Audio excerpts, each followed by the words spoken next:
मासस की भाकपा माले में विलय के साथ ही धनबाद के गोल्फ ग्राउंड में नया इतिहास बन गया।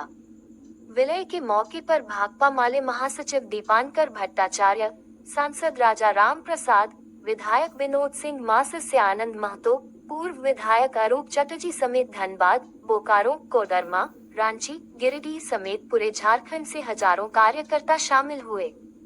मीडिया से बात करते हुए दीपांकर भट्टाचार्य, राजाराम प्रसाद एवं अरूप चटर्जी ने कहा कि आज का दिन ऐतिहासिक है। वामपंथी नेताओं ने कहा कि वर्तमान परिदृश्य में बीजेपी सामने है।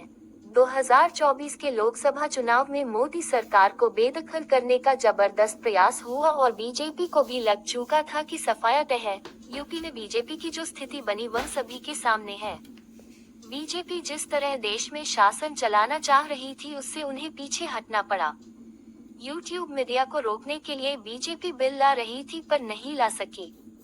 जल जंगल जमीन ही नहीं वक्फ बोर्ड की संपत्ति पर भी कब्जा करना चाहती है बीजेपी, जिसके लिए बिल लेकर आई पर उसे पास नहीं करा सकी। बाद में ज्वाइंट पार्लियामेंट में भेजा है। बीजेपी तोड़ मडोड़ की राजनीति करने वाली पार्टी है।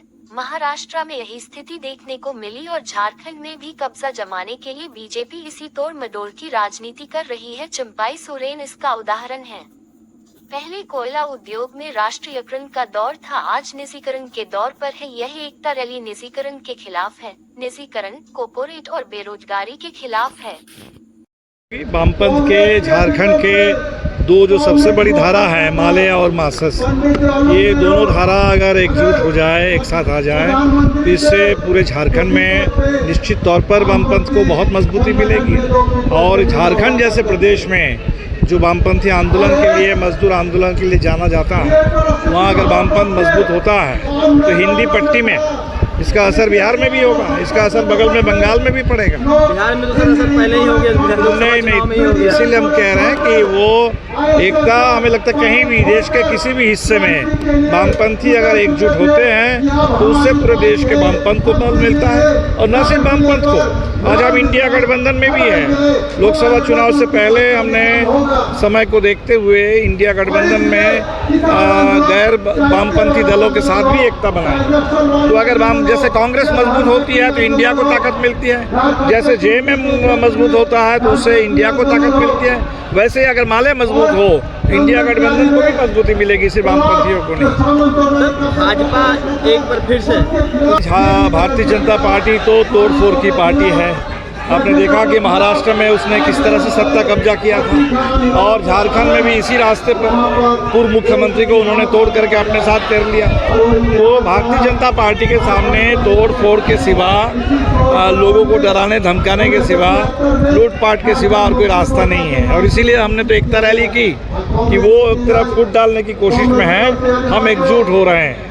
और हमें लगता है कि इस बार के जो चारों राज्य में चुनाव है, चाहे जम्मू कश्मीर हो, चाहे हरियाणा हो, जहां पहले चुनाव हो जाएंगे, या बाद में महाराष्ट्र और झारखंड में, या बहुत सारे उपचुनाव भी होने वाले हैं, इन तमाम चुनाव में जो काम 2024 में पूरा नहीं हो पाया, 2024 में झारखंड में ही नहीं पूरे देश में इस एकता रैली का संदेश जाएगा कि पूरे देश में कम्युनिस्टों की एकता की प्रक्रिया झारखंड से शुरू हुई है। इसका बड़ा संदेश पूरे देश में जाएगा, पूरी दुनिया में जाएगी।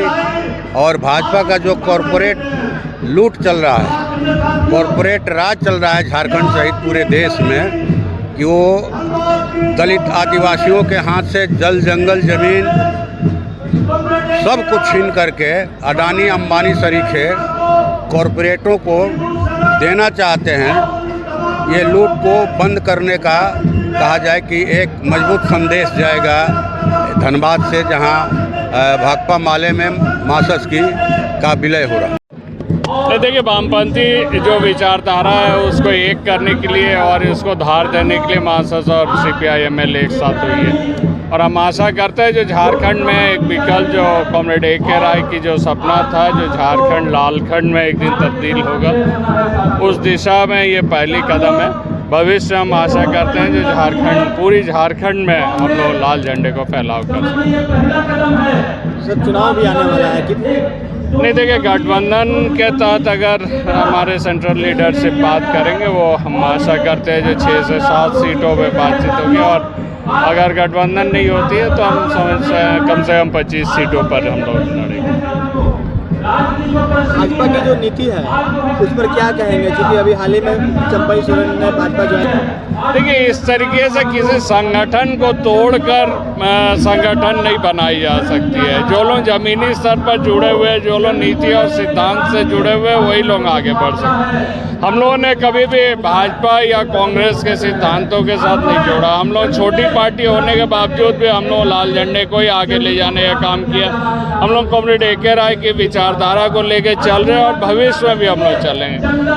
भाजपा जिस विचार देखिए, ये सब हवाई वोट है, जनता को भ्रमित करने वाली वोट है, और आशा करते हैं जो 2029 तक भाजपा की जो है यहाँ मिट्टी पलित हो जाएगी। तो इससे ये परमानेंट एक सॉल्यूशन नहीं है। सॉल्यूशन है तो वामपंथ की राजनीति सॉल्यूशन।